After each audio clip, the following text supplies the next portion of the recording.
Hi friends, ഇന്ന് നമ്മുടെ വർക്ക്ഷോപ്പിലൊരു ഫസീനോ കൊണ്ടുവന്ന ഫസീനോയുടെ കംപ്ലയിൻ്റ് എന്ന് പറഞ്ഞു കഴിഞ്ഞാൽ വണ്ടിയിൽ നിന്ന് ബാറ്ററിയിലോട്ട് ചാർജ് കയറുന്നില്ല.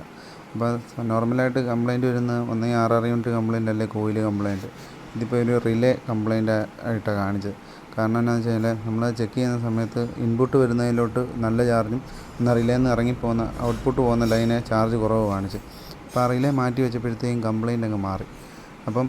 നമ്മളെപ്പോഴും വണ്ടിയിൽ ബാറ്ററി മാറ്റി വെക്കുന്ന സമയത്ത് ബാറ്ററിയിലോട്ട് ചാർജ് വണ്ടിയിൽ നിന്ന് കയറുന്നുണ്ടോ എന്ന് ചെക്ക് ചെയ്ത് നോക്കിയിട്ട് വേണം ചെയ്യാൻ.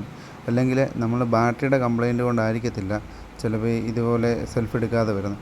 അപ്പോൾ നമ്മൾ ബാറ്ററി മാറ്റി വെച്ചിട്ടും അത് ചിലപ്പോൾ 3-4 ദിവസം ഓടിക്കഴിഞ്ഞ് പിന്നെ ഇതുപോലെ കംപ്ലയിൻ്റ് ആയി കഴിയുമ്പോഴത്തേക്കും പിന്നെ നമ്മൾ ഇത് ഫുള്ളായിട്ട് ചെക്ക് ചെയ്യേണ്ടി വരും.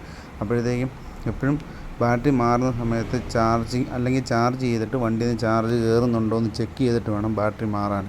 അല്ലെങ്കിൽ ഇതുപോലുള്ള കംപ്ലയിൻറ്റ് വന്നു കഴിഞ്ഞാൽ നമ്മുടെ ബാറ്ററി മാറുന്ന കാശ് നമുക്ക് നഷ്ടമായിരിക്കും. മറ്റൊരു വീഡിയോയിൽ വീണ്ടും കാണാം.